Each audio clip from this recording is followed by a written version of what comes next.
So the test, I don't even remember when our original final exam was supposed to be, but I'm going to have your test available Sunday night.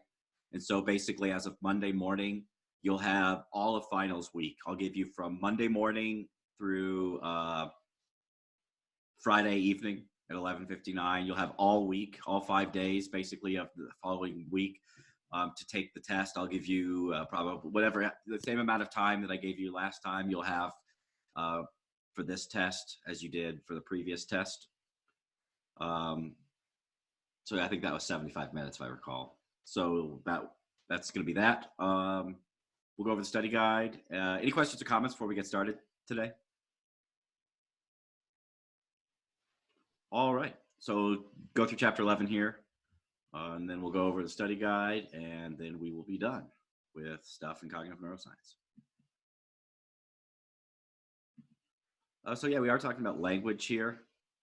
We've already talked a good deal about language. We know, for instance, that for the most part, the left hemisphere is more activated, is more involved for various language perception tasks and language production. So meaning understanding speech seems to involve the left hemisphere more, and producing speech seems to involve the left hemisphere more. But one of the things we're going to learn in this chapter is that the parts of the brain that support understanding and producing speech, these are kind of two different things. Understanding speech tends to rely on one set of brain regions in the left hemisphere, while actually producing speech appears to rely more strongly on another set of brain regions in the left hemisphere. So we'll talk about this distinction between speech perception and production.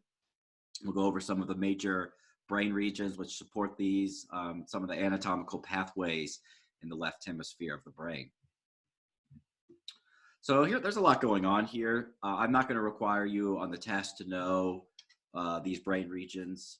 I guess the two most important brain regions are Broca's area, which is right here.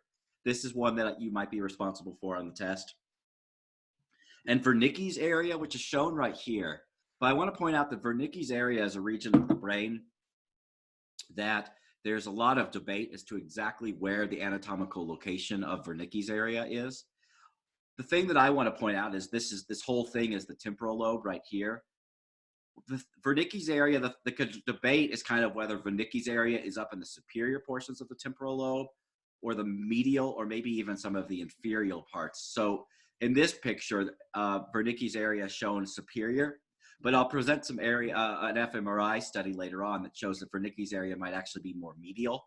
The thing that everyone seems to agree about Wernicke's area, this one region of the brain important for language perception, is that it's located posteriorly in the temporal lobe, meaning towards the back.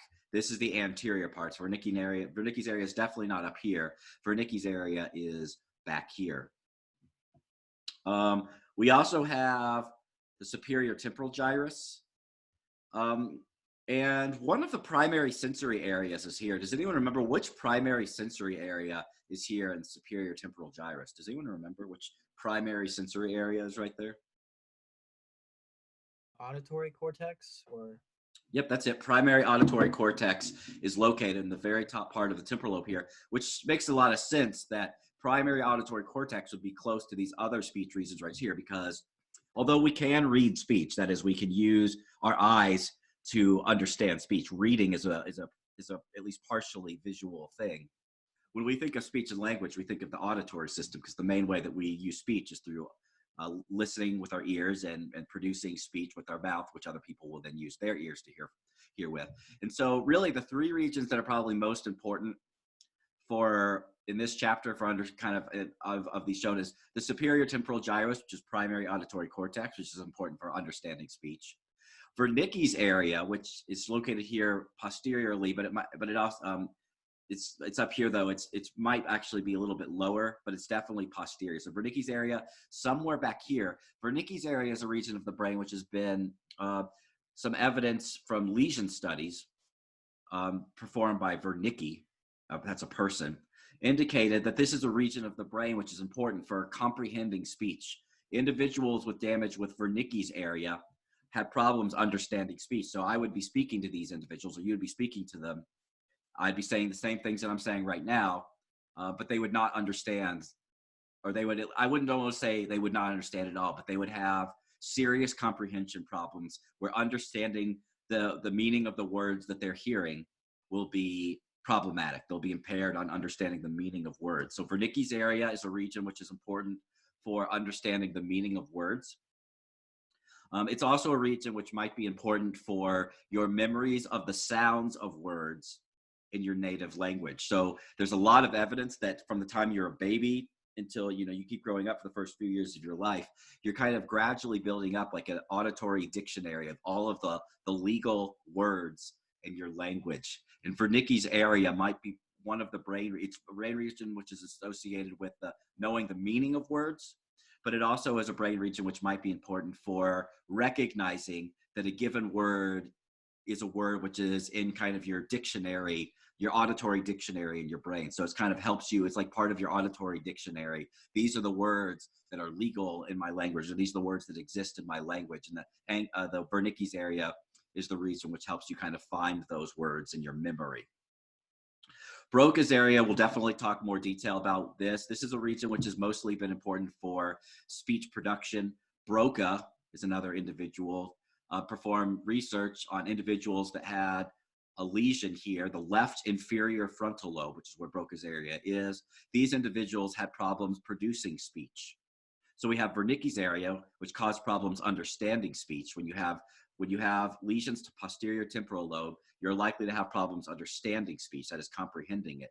When you have lesions to the inferior frontal lobe, that is Broca's area, you're much more likely to have problems producing speech. But these are dissociations in the sense that individuals that have lesions here, they have trouble producing speech, but they're actually pretty okay at understanding it. Individuals with lesions to Wernicke's area, they have problems understanding speech, but they're actually pretty okay at producing speech. So there's pretty clear separation or dissociations between these two areas. One is more important for producing speech. The other one is more important for understanding it. And then superior temporal lobe is mostly just primary auditory cortex, where sounds are processed, like sensory information comes there, and sounds, basic processes or basic processing on the sounds occurs in the green area, the superior temporal gyrus. Questions or comments so far about the three main brain? You can basically ignore, for our purposes, superior marginal gyrus, inferior parietal lobule, angular gyrus. We're not really going to talk in too much detail about those. The three main ones we care about: the dark blue, that color right there, the Wernicke's area, and then the dark green. Any questions or comments? So here, going into a little bit more detail about some important white matter pathways that occur that support language. So really the only white matter pathway we've talked about so far in the brain is the corpus callosum, which is a very big white matter pathway that connects the left and the right hemispheres of the brain. But there's actually several white matter pathways in the brain. I think of white matter pathways generally as they're like wires that take information from one part of the brain and can send it to the other part of the brain. And then maybe there's, some kind of bidirectional information transfer. And white matter pathways allow information to be transferred between these regions of the brain. And so down here, we have Wernicke's area. Remember, it's kind of debatable. Wernicke's area might be located, it's probably located a little bit more inferiorly. It's definitely posterior, Wernicke's area is, but it's probably located a little bit more lower than it is here. But Wernicke's area is known to communicate with the regions in the inferior frontal lobe. So the main theory here, which I've seen about these two brain regions, is that when you are producing a sound, so you say a word, you say a speech sound, your mouth is actually moving to produce the speech sound. Broca's area is doing most of the work there, but not all of it necessarily. The main theory that I've seen actually suggests that the way we produce words is that an auditory signal is sent inside from these lower areas down here, like Wernicke's area and the superior temporal lobe area, which kind of sends a signal to the motor parts of your brain, which say, here are the sounds that you want to try and say. So you kind of hear the sounds in your mind's ear, and then the Broca's area is the part of your brain which actually allows your motor system, your mouth, and the vocal cords to produce the sound. But it all kind of starts, at least with most of the theories that I've read about, with a sound message which is actually sent up to Broca's area, which then produces the motor You have a sound that you kind of hear, you're trying to produce the sound, and then your brain, your Broca's area will help you actually produce that sound. So there is some type of bidirectional information transfer here. And the white matter pathway that supports this is called a couple things. I'm going to show you a couple names for it. The more difficult name is, but the one that's probably the most common is the arcuate fasciculus. Arcuate fasciculus, which is shown here. It's basically white matter pathway that connects the superior aspects of the temporal lobe to the inferior aspects of the frontal lobe to allow information transfer between these two regions of the brain. So this is in the textbook, this is the main one, which is talked about. This is a very dominant, important white matter pathway, though it's not the only one. Shown here, this is from Wikipedia, but I'll show you a similar brain picture from an actual peer-reviewed publication, because Wikipedia can be sketchy. Though these pictures seem to be pretty okay. So here's another kind of way of imagining this. Right here is this. You can see that there's basically a white matter pathway here that's going down from the temporal lobe and then it's going up to the frontal lobe. This here, they call it the superior longitudinal fasciculus, which is basically another name for the arcuate fasciculus. So the arcuate fasciculus and the superior longitudinal fasciculus, which is shown here, are basically the same thing. You'll see anatomical drawings and they won't be always drawn the same way, but basically the arcuate fasciculus here is basically the same thing as the superior longitudinal fasciculus here. Some people will have slight differentiations between these two terms, but really they're basically the same thing. Arcuate fasciculus, superior longitudinal fasciculus, basically the same thing. They take information from the temporal lobe, and then that information is sent to the frontal lobe. And this is what the book talks about mostly, is this white matter pathway here. But there's another white matter pathway here, the uncinate fasciculus, which is also important, though it's way less studied than the arcuate fasciculus. The arcuate fasciculus up here, it's superior. The uncinate fasciculus is relatively inferior. And you notice that it's kind of connecting different parts of the brain. Whereas the arcuate fasciculus, the longitudinal fasciculus, it's taking information from the posterior parts of the temporal lobe and sends it to the frontal lobe. The uncinate fasciculus is taking information from the anterior frontal lobe and sends it up, the anterior temporal lobe, and sends it up to the frontal lobe. So they're both, in both situations, both of these white matter pathways, they're taking information from the temporal lobe and sending it up to the frontal lobe. But they're, obviously the parts of the brain that the information is being transferred through is different. These are more anterior, and it's in the inferior parts of the frontal lobe. This is relatively more posterior, and it's taking it to the more superior aspects of the frontal lobe. Here is another, this is taken from an actual published article. That's kind of the citation for it right there. It's a newer one. On the uncinate fasciculus, which is shown here, this red pathway here is the white matter pathway. Not shown in this is they're not showing the longitudinal fasciculus. They're not showing the arcuate fasciculus up here. It's missing. In this article, they're mostly focusing on white matter pathways that are up here in the anterior parts of the frontal lobe, of the temporal lobe right here. So the uncinate fasciculus is the kind of the blood red one right here, just so you can see that the Wikipedia drawing is pretty accurate compared to this picture of the uncinate fasciculus from a published article. And one theory about these two white matter pathways is that the arcuate fasciculus, which once again goes up here, supports kind of a dorsal stream involvement in speech. And so this is an old thing that we've seen a while. I showed you this way back when we were talking about vision back in the day, but a kind of new theory, which isn't talked about too much in your textbook, but it's definitely a new theory which is emerging in this field, is that the arcuate fasciculus is basically like the dorsal stream of the auditory system, whereas the uncinate fasciculus is kind of like the ventral stream of the auditory system. And so we kind of have these two streams of information that are both important for speech perception and or speech production. This is just showing where Broca's area is located, by the way. Yeah. Okay. So now I want to just kind of, we talked about all these brain regions. we've talked a little bit about Broca's area. I guess there's Broca's area in the frontal lobe. I've shown you that picture of Broca's area in the frontal lobe before. Broca's area right here. You don't need to know pars opercularis. So now I want to talk a little bit more specifically about what happens when you have damage to Broca's area. This is a region of the brain which is known to be really important for speech production for like literally 100 years. It's one of the first brain regions, is some of the first studies ever to show the dominance of the left hemisphere for language were those involving Broca's area. People would have damage to left hemisphere Broca's area, which would really impair their ability to produce speech. But if you have damage to the analogous structure in the right hemisphere, kind of the Broca's area, the inferior frontal lobe of the right hemisphere, you're not going to have very serious speech problems at all. So specifically, shown here in the book does a really good job of explaining these, the symptoms that tend to occur in individuals that have Broca's aphasia. Broca's aphasia is basically the speech production problems. And there's three main symptoms of Broca's aphasia that I want you to know. The most commonly talked about one, the one that I've talked about mostly, is spontaneous speaking is very problematic in individuals that have Broca's aphasia, that is damage to their left inferior frontal lobe. And here's a great example of the nature or the type of speech production errors these people make. So when I say that these people have problems with speech production, I'm not saying that they can't speak at all. People with left inferior frontal lobe, they can speak. But when they speak, they're unable to string words together in a sentence in a comprehensible fashion.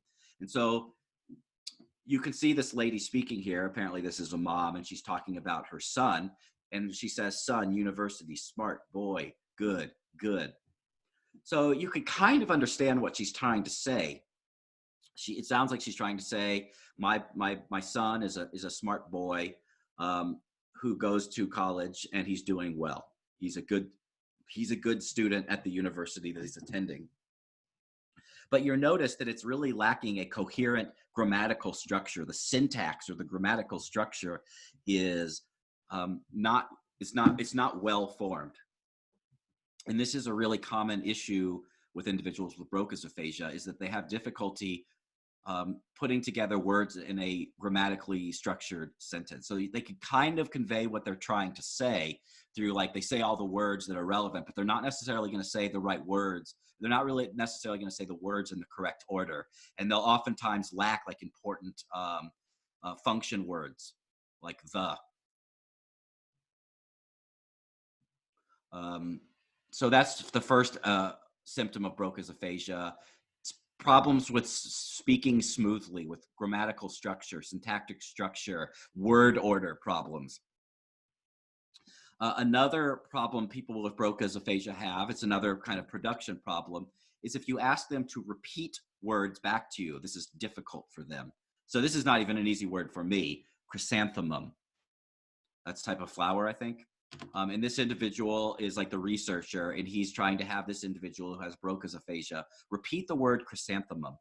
And an individual with Broca's aphasia is going to have a very difficult time producing difficult words like this. So it's not easy for any of us to say chrysanthemum, but an individual with Broca's aphasia is going to be way more difficult. And whereas I might stumble over it one or two times, I'll eventually be able to say chrysanthemum. An individual with Broca's aphasia is likely to continue having problems saying that word no matter how many times they try and say it. Probably has something to do with the fact that Broca's area is important for stringing together different units of sound into a sequential structure. And if you're having trouble with that, then you're never going to be able to say, how many syllables is that? Chrysanthemum.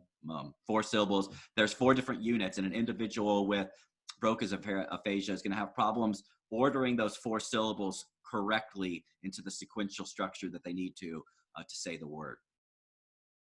Another problem with people with Broca's aphasia is they have problems with comprehension. But it's a specific type of comprehension, because remember I said Broca's area is mostly involved with production problems. Saying speech is the main problem with Broca's area, with one exception. And the one exception has to do particularly with the ways, like when you have to order different nouns in a sentence. You have problems kind of processing the order of the nouns in a sentence. So for instance, I have this sentence here. The boy was hit by the girl. And so I might ask you, who did the hitting? And it says the boy was hit by the girl. You have to think about it for example. You have to replay that in your mind. The boy was hit by the girl, which means the girl was the person that did the hitting. And so individuals with Broca's area, I have more on the next slide, so I'll go to it now.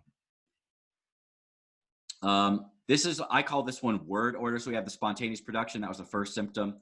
Uh, Problems with repeating words like chrysanthemum. That's the second symptom. And then the previous slide, they just called this word comprehension, but I'm going to call this more specifically word order comprehension problems. If I say a sentence like the boy was hit by the girl, that kind of requires you to use your working memory or your short-term memory to kind of think about, what did I just hear? Who did the hitting? The boy was hit by the girl.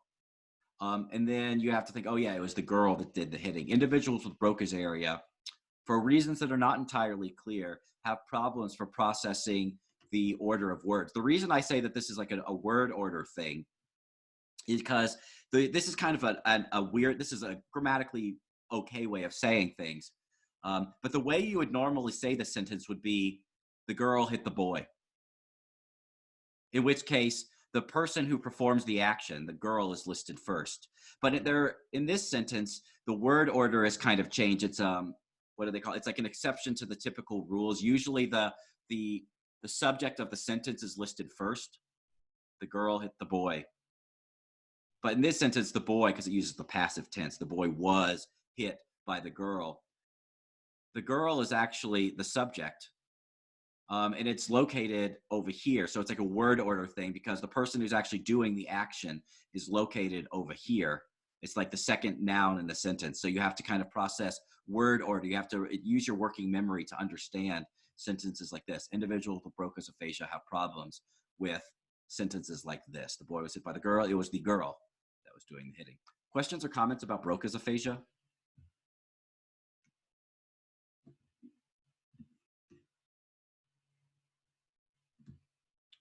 Okay, so that was the inferior frontal lobe. It has those three symptoms. Wernicke's area, there's really just one primary symptom.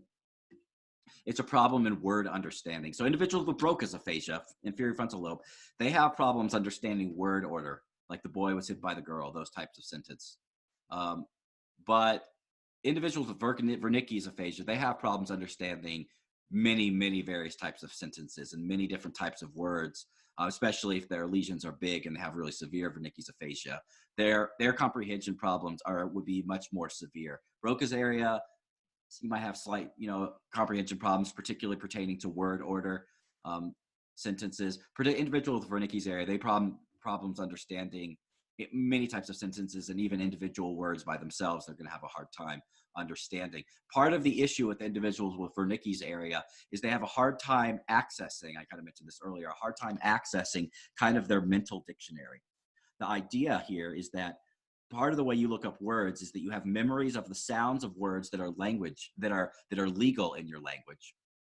And when you hear that sound, you kind of automatically look up the meaning in your dictionary. You have like all these meanings of the word stored in your mind somehow.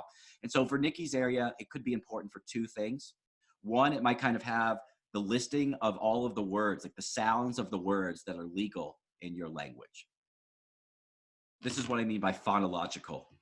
Wernicke's area might be important for looking up the sounds of the words that are legal in your language. So I tell you a word, and you have to first know, is this a word in my language or not? People with Wernicke's aphasia, they might have trouble recognizing, is this a word in my language or not? So that would be like phonological. And then second, they might have problems with semantic. That is, even if they can recognize, yeah, this is a word in my language, individuals with Wernicke's aphasia are going to have problems taking that word that they heard and being like, yeah, this is a word in my language, and then finding in their mental dictionary the meaning of that word. So with individuals with Wernicke's aphasia, the problem is it's kind of difficult to pin it down to exactly one thing. The problem is either phonological, that is, they don't have a good memory of all of the sounds of the words in their language, or they might have problems finding the meanings of those words. It's not clear which of these is the problem. It's either based on we don't have the memories of the sounds, or we're not able to access the memories of those words. It could be either one. Questions or comments about Broca's and or Wernicke's aphasia?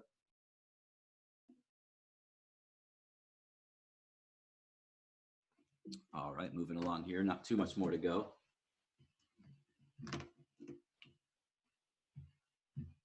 So here's something called a semantic network. I talk a lot more about these in my cognitive psychology class. Um, but we'll talk just a tiny bit about these with respect to an event-related potential here in a second called the N400. The idea is that in the mind, part of the way that this mental dictionary works, part of the way we represent meaning of words in our mind is that words that have similar meanings tend to be clustered together in what's known as a semantic network. And so for instance, here, these words are all related to to vehicles, transportation. So all of these words in a semantic network, it's supposedly a structure in your mind, inside your brain, represents words that are similar in meaning, close together. And so these words are highly interconnected in your brain. They're highly interconnected in your mind. Over here, this is like the category of colors. Over here is the category of flowers. Here's the category of things that are in the sky. Over here is the category of fruits. So things that are within a similar category, things that have related meanings, tend to be represented in the mind closely together in these semantic networks. So that's important for understanding this event-related potential right here, called the N400. So please pay special attention. The ERP that I'm likely to ask about on the test is the N400. I don't care anything about this P560 rather. P560, this is pretty close to my area of research. In fact, I've written a review article on the N400. This is a picture taken from the textbook. The N400, I've seen hundreds of articles about this. I have actually never seen any articles about the P560. So this is the ERP that's a lot more research about it, and it's arguably more important. This is the one that's more relevant to this chapter. So the N400, I'll say, is, and it says here, it is an ERP which is important for the way meaning, that is semantics, are represented in our mind, represented in our brain. And anyone want to take a guess what the N stands for? Negativity. It is a negativity, and you can see that right here. We have the negative is up, positive is down. We have this N400 right here, which you can see as a electrical activity, which is peaking up on the negative side of things. Relative, even though the P560, even though I don't care about you knowing what this is, please notice that the P560 is on the positive, it's going down, it's on the positive side, while the N400 is going up towards the negative side, on the negative side right here. So the N400 is a negativity that occurs 400 milliseconds after the onset of a specific type of speech sound. The specific type of speech sound that the N400 is in response to is a speech sound that violates expectations of semantics, violates expectations regarding meaning. So let's see, let me look down at the example down here. So one of these three sentences down here has a violation of meaning. So let's see, it was his first day at work. No, there's nothing really too weird about that. He spread the warm bread with socks. There is a violation of your expectations regarding meaning in this sentence. When you see words like he spread the warm bread with, will you tell me, what is the word that you're expecting to see here?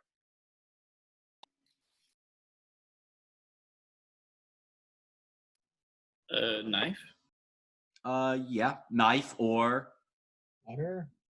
butter or margarine or maybe jelly, type the things that you actually will spread warm bread with. So the idea here is that you have that semantic network in your mind related to eating breakfast, eating toast.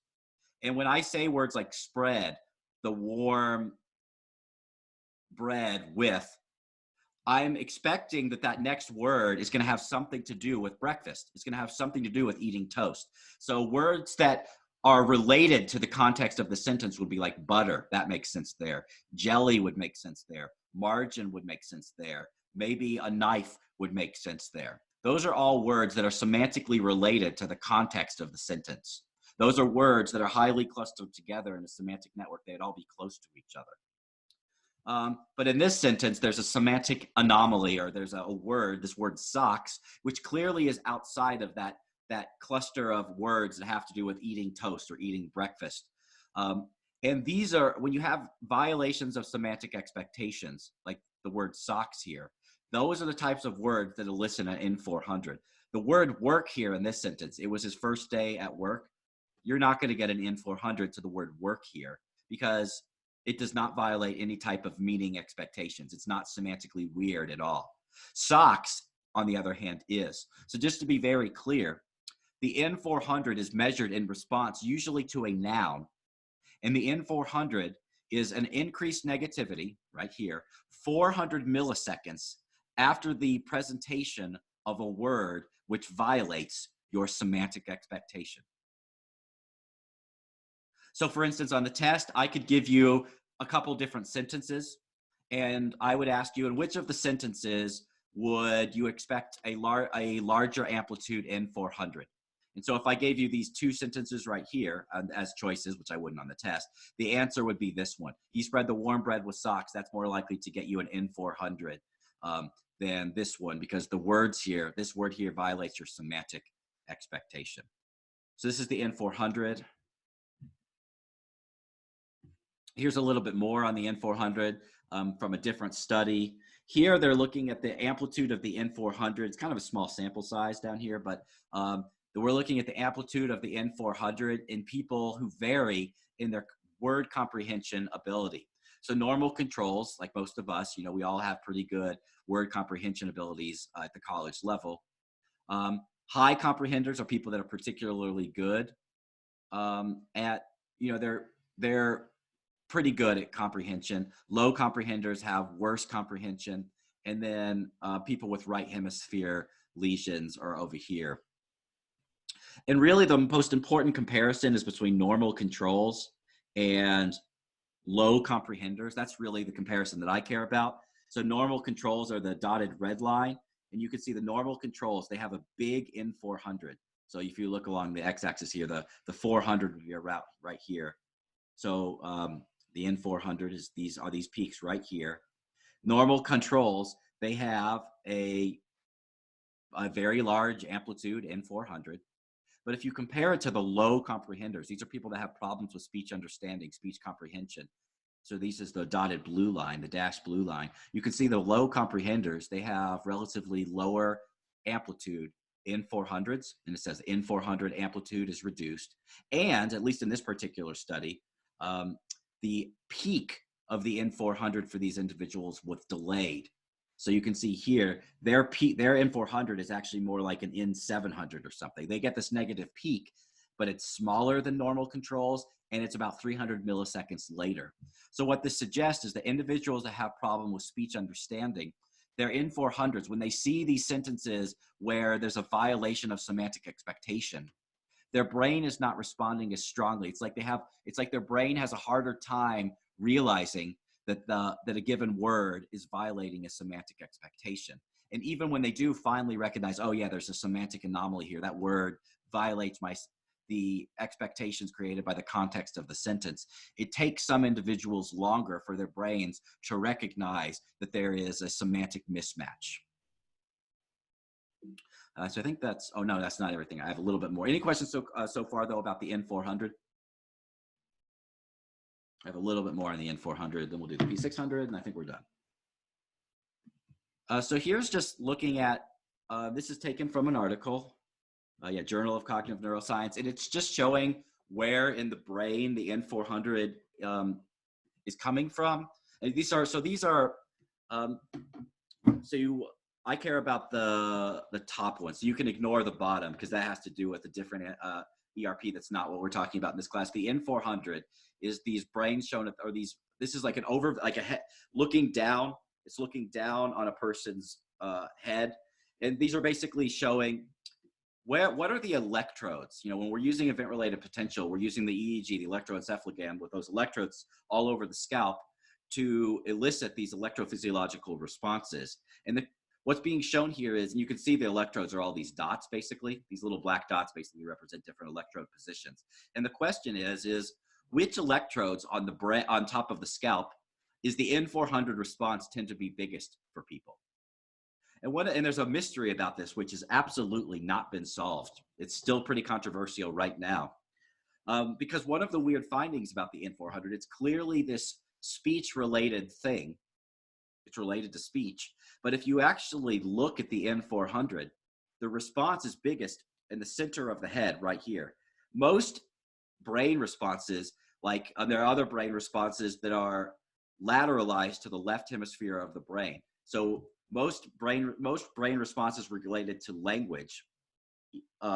If you actually look at the scalp topography, if you look at where the electrodes, where the effect is strongest, it will tend to be electrodes over the left side of the scalp.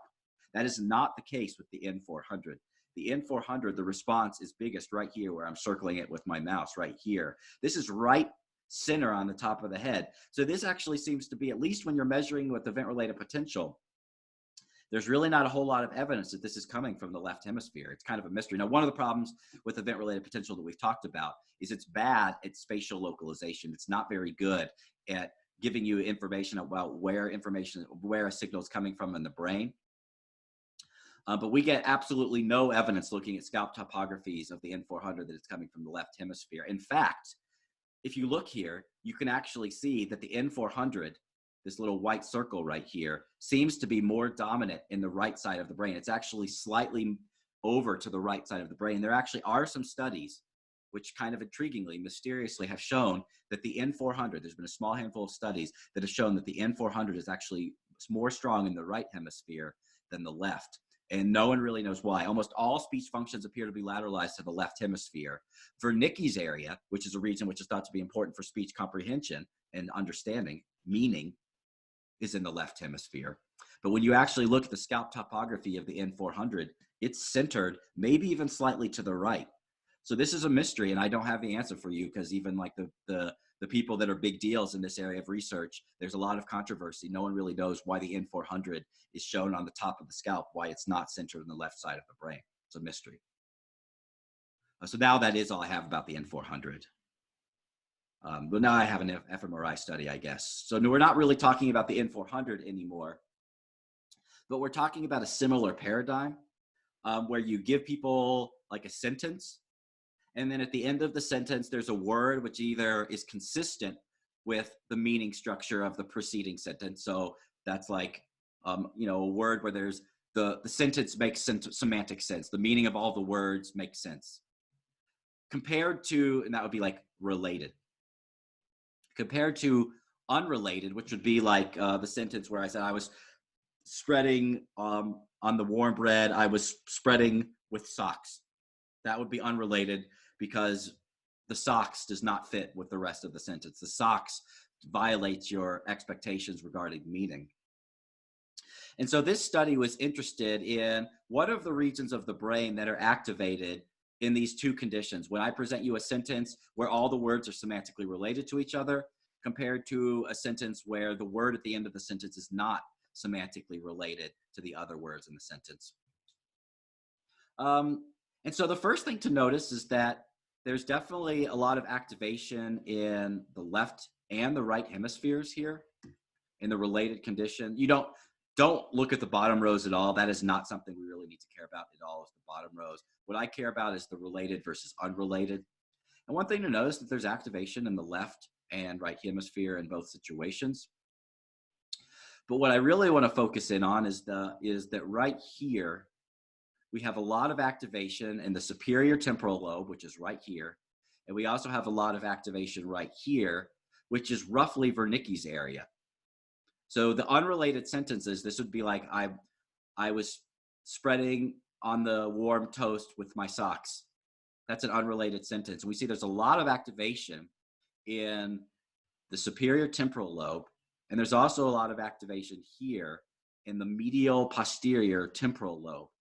So this is one of the reasons why I said the evidence sometimes suggests that Wernicke's area might actually be a little bit lower. It's clearly in the back of the temporal lobe, but some studies suggest that Wernicke's area might be more medial. The picture I showed you earlier, Wernicke's area was more up here. This fMRI study suggests that Wernicke's area might be a little bit more inferior. It's still posterior, but it's a little bit lower in the brain than it's sometimes shown in textbooks, at least based on this particular fMRI study. So that's really it for this fMRI study.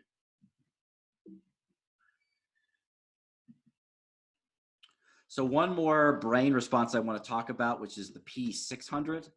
That's what we're talking about here, right? The P600. Yes, P600 right here. There's the name right there. The P600, sometimes known as the syntactic positive shift. So once again, negative is up here, positive is down. The P stands for positivity. The 600 stands for 600 milliseconds after the onset of some word. The P600 is very similar to the N400 in the sense that it is elicited when a type of expectation is violated. However, for the P600, the type of expectation which is violated is a grammatical expectation. So looking here at the sentence, this is presumably a study that was originally in German, but it's translated here. The spoiled child, and we have two options. Sometimes people would hear throws, or sometimes people would hear the spoiled child throw. Obviously, throw would be a grammatical error. The correct conjugation would be the spoiled child throws the toys on the floor. And so the researchers are interested in how does the neural response differ in response to this word right here? And sometimes it's correct conjugation, sometimes it's incorrect conjugation. How does the brain response differ depending on whether the conjugation of the word is correct versus incorrect? That is, the grammatical structure is correct versus incorrect. And basically what you find is that there's a positivity that occurs 600 milliseconds after the word that violates your expectation. So it says a syntactic violation. Here's where the word occurs, that throw would be occurring right here as a syntactic violation. 600 milliseconds later, you see this blue thing right here. This is a relative positivity. The grammatically correct brain response is the red. The grammatically incorrect is the blue. And you can see that the blue is relatively more positive. Here's the blue, and it's down. It's lower than the red. Down means positive. So the grammatically incorrect sentence has a positivity that occurs after 600 milliseconds after the grammatically incorrect word was spoken. This is the P600. It's another brain response. Once again, there's kind of a little bit of a mystery as to exactly where this brain response, where this is coming from in the brain. But we know exactly when it's occurring, 600 milliseconds after the onset of a word that violates an expectation. And the type of expectation here is syntactic or grammatical expectations that are violated. And one last thing, and this is literally the last thing we'll talk about in the entire course. There's one more area which is really important for language. And one of the reasons why this is a nice area to talk about is because the function of this area is pretty unambiguous. And the lesion research on this area is very clear of what this region is doing for the most part. The visual word form area, which we have talked about briefly before with respect, I believe, as hemispheric differences. It's a region which is located in the left ventral occipital temporal area, left ventral occipital temporal area. So it's right here. So this is the left. This is like, you have to imagine for this picture of the brain, this is a picture of a person who's looking at you. So this is the person's left hemisphere. This is the person's right hemisphere. And located way down at the bottom, and this is the temporal lobe, but it's close to the occipital lobe as well, is this region called the visual word form area, or the VWFA. Another picture of it is right here. You can see it's in the ventral pathway right here. And it's kind of on the border. Occipital lobe is right there. The temporal lobe is right here. So this is ventral occipital temporal area. It's called occipital temporal area because it's kind of straddling the boundary between the occipital and temporal lobes. And it's a region which is of the brain which is important for visual language, that is reading. Individuals that have damage to this region for whatever reason, a stroke or a concussion that damages this region of the brain, oftentimes will have what's known as acquired alexia, which is basically like dyslexia, where they'll have very serious problems reading words. They can read words still, but it's a much more laborious process for individuals whose visual word form area, that is the left VOT, is damaged. So people with damage to this region, instead of doing what we do, we can just see words and just recognize them really quickly, automatically. It's very quick for us and effortless. Individuals with damage here, they have to kind of revert back to what they did when they were first to second grade, which is sounding out words like by kind of letter by letter, kind of gluing them together and sounding it out until they're able to recognize the word. So they lose automaticity. So this is why the VWFA, the visual word form area, is a region of the brain which is thought to be involved with the automatic processing of visual words. And with that, I have nothing more to say about cognitive neuroscience, except for the study guide, which we can go over now. Any general questions about this chapter before we start going over the study guide?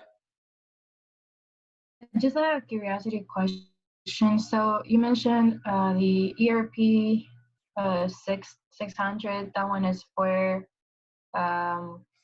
like when you see violation of expectation in terms of grammatical structure, and the other one, the 400 one, is for semantical structure.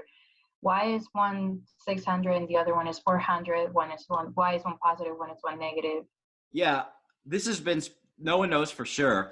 My explanation is that when you're processing words that you're listening to, your brain finds meaning to be more important than the grammatical structure, or it's a more basic type of information.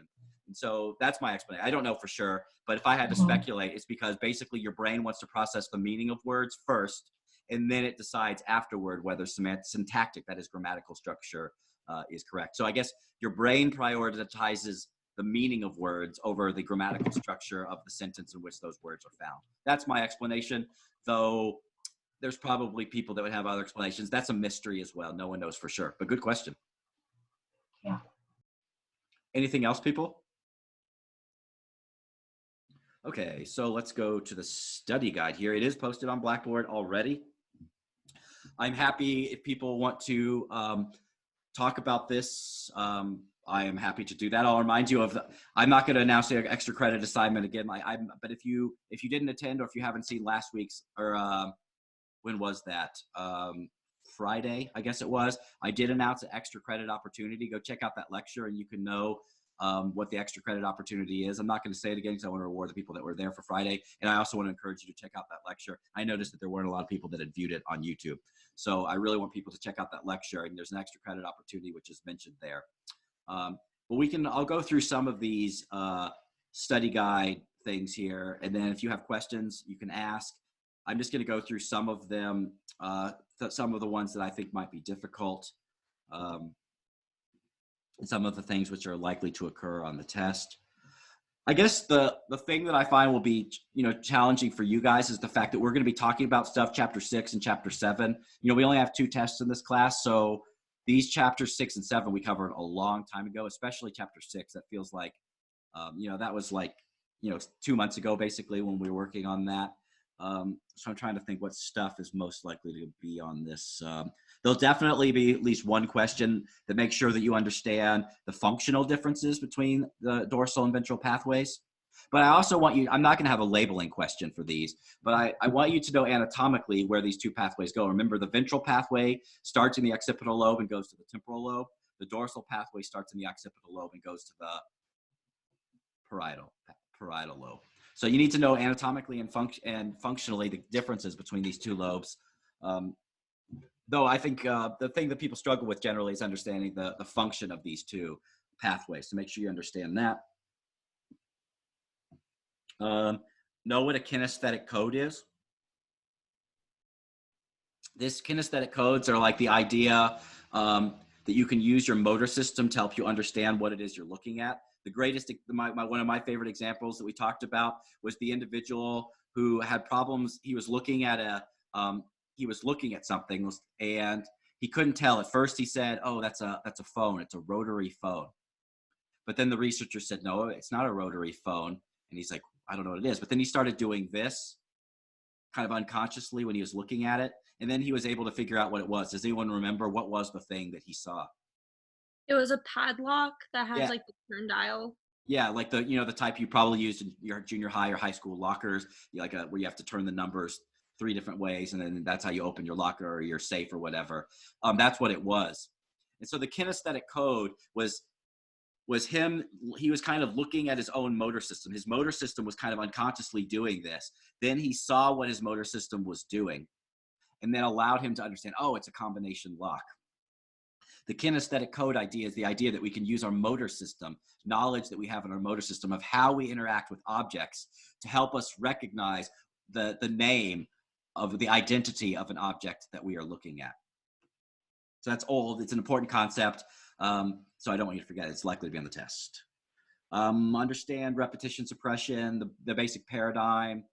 That's what I'm most likely to ask about, is just the basic repetition suppression paradigm, the basic assumptions. Yeah, looking for more difficult stuff. A challenging study, but one that we spent a long time talking about in chapter 7, was the chapter using a voluntary attention study. Does anyone remember? I'm curious. Does anyone remember what is usually the attentional cue in a voluntary attention study? Does anyone remember this? What is the attentional cue in a voluntary attention study? I don't know exactly. An arrow. Yes, an arrow is correct. And so this is one of the studies where people were told to attend to either the left side of the world, the right side of the world, based on an arrow. And then sometimes the object would occur where it was supposed to, where the arrow pointed. Sometimes it would occur where an arrow didn't, where the arrow didn't point. And they were measuring in this particular study they measured ERP amplitude in the study I'm talking about, and alpha amplitude. And I'm just telling you, and this is what I covered it this way in class. What I want you to know for the test is alpha amplitude. How is alpha amplitude influenced in this study on using the voluntary attention paradigm during the preparatory interval, the delay interval? How is alpha amplitude influenced? Does anyone remember what happens to, how is alpha amplitude, how does it change depending on whether your eyes are open or closed? Does anyone remember? If your eyes are open, alpha amplitude is very low. Yes, good. Exactly. When your eyes are open, alpha amplitude is small. When your eyes are closed, alpha amplitude gets big. It's a very large effect. It's quite easy to get to find this effect with an electroencephalogram. When your eyes are open, the alpha amplitude is small. And they find a kind of an analogous effect here in the attention study. So there'll probably be a question from that paper. It's one of the tougher papers in this class. We went over a lot, so hopefully you'll be good. Inhibition of return, that's a topic which is defined in your textbook. I could ask a kind of a definitional type question about inhibition of return.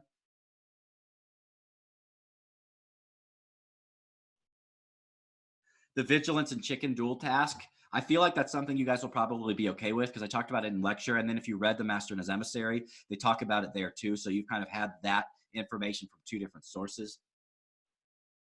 We've had questions about receptive field size in early versus late visual areas, and most people have already done well in those questions, but I'm probably going to ask you again, or I could ask you again. Yeah, and I'll just point out this object attention study, which was at the end of chapter 7. Students almost, I don't say all students, but this question usually has a lower accuracy rate by the students. More students miss this question than I always expect, because it's not a particularly difficult study, but I don't know if maybe it is more difficult than I realize. And so I just want you to pay special attention to this object attention study. I'm pretty sure that I've always asked about this question on tests, and I'll probably do it again. And so make sure you understand the object attention study. I'm probably going to ask about it in the test. If you don't understand it, set up a Zoom meeting or send me an email.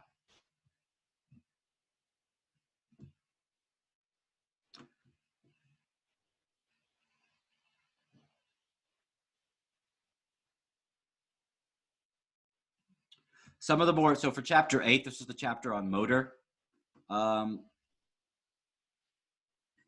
Yeah, everything here is pretty straightforward. Probably the most difficult thing is preferred direction and population vector.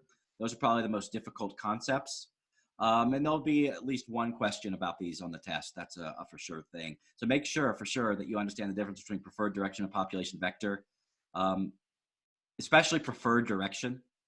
That's the concept which I'm most likely to ask about on the test, preferred direction from all the stuff in chapter 8. Though there'll be definitely a couple questions for chapter 8.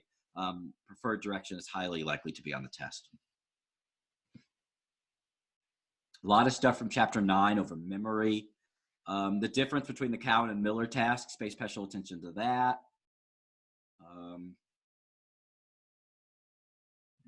This is one of the hardest questions for people. The mismatch negativity and echoic memory study. This is another challenging one, but it's something that I always really try to emphasize in lecture. I think I probably talked about it 2 separate days. So make sure you review the mismatch negativity and echoic memory study. There's a lot of challenging ones in this chapter. Know how P300 latency is influenced in the Sternberg task. That's a challenging thing. The difference between declarative and non-declarative memory. There'll probably be a question about HM. HM, you know, had the problem with declarative memory, but his procedural memory was intact. Yeah, there's a lot of challenging things here. I think this would be a good chapter for people to have if they have extra credit assignments they want to do. This is a good chapter for potential topics. Another tough study. I'm really just highlighting the tougher studies. There's a lot of tough ones in this chapter.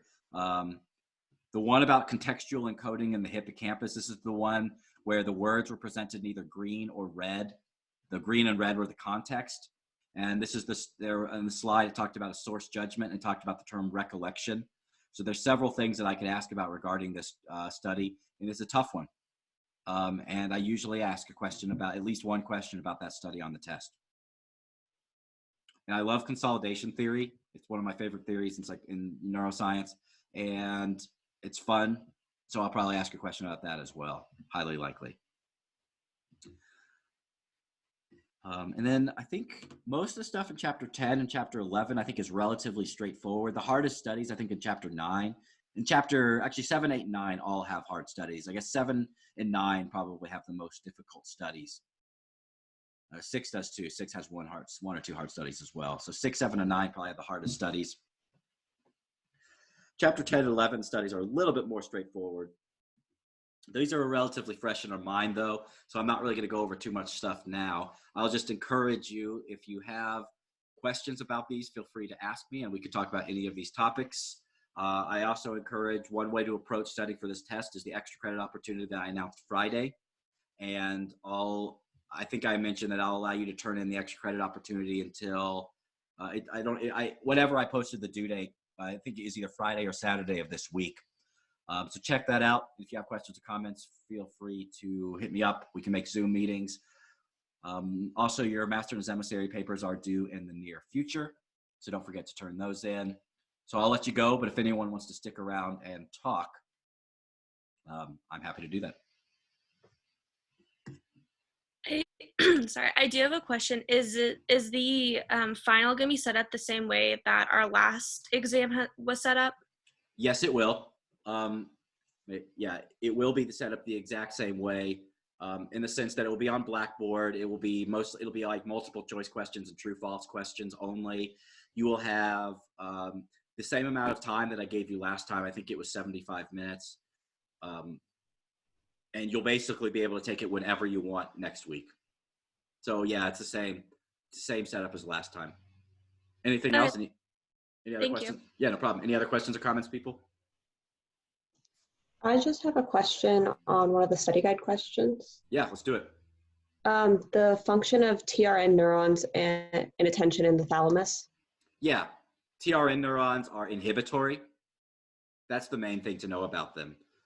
So when you're paying attention to something, usually the rate of firing of action potentials increases, but TRN neurons are kind of the exception because they're inhibitory neurons. So when you're paying attention to something, the amount of their action potentials will decrease because they're inhibitory. They're usually applying the brakes. They're an inhibitory neuron. So when you're paying attention to something, the amount of action potentials of that particular type of neuron is reduced. It's kind of like releasing the brakes.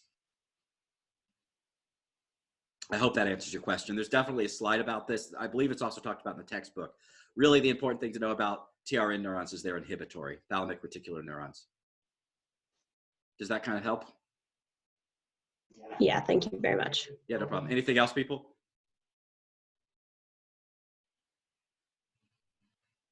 All right, I'm going to stop recording, but I'm still happy to